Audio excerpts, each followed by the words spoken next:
Hello అండి, మరొక వీడియోతో మేము ముందుకు వచ్చేసాను. మనందరికీ ఎంతో ఇష్టమైన కరివేపాకు పచ్చడితో తీసుకొచ్చేసాను వీడియోని.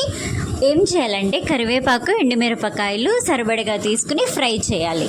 తరువాత అదే ప్యాన్లోకి ధనియాలు, జీలకర్ర, మెంతులు 3 సమానంగా తీసుకుని ఫ్రై చేయాలి. మెంతులు కొంచెం తక్కువ వేసుకోండి, చేదొచ్చేస్తుంది. అలా ఫ్రై చేసుకున్నాక మిక్సీ దానిలోకి తీసుకోండి. అది చల్లారిన తర్వాత అందులో నానబెట్టిన చింతపండు వేసేసుకున్న తర్వాత రుచికి సరిపడా ఉప్పు మాత్రం చూసుకోండి. రుచికి సరిపడా ఉప్పు, తర్వాత అందులోనే ఆ చింతపండు వేసేసాం కదా అది, తరువాత బెల్లం.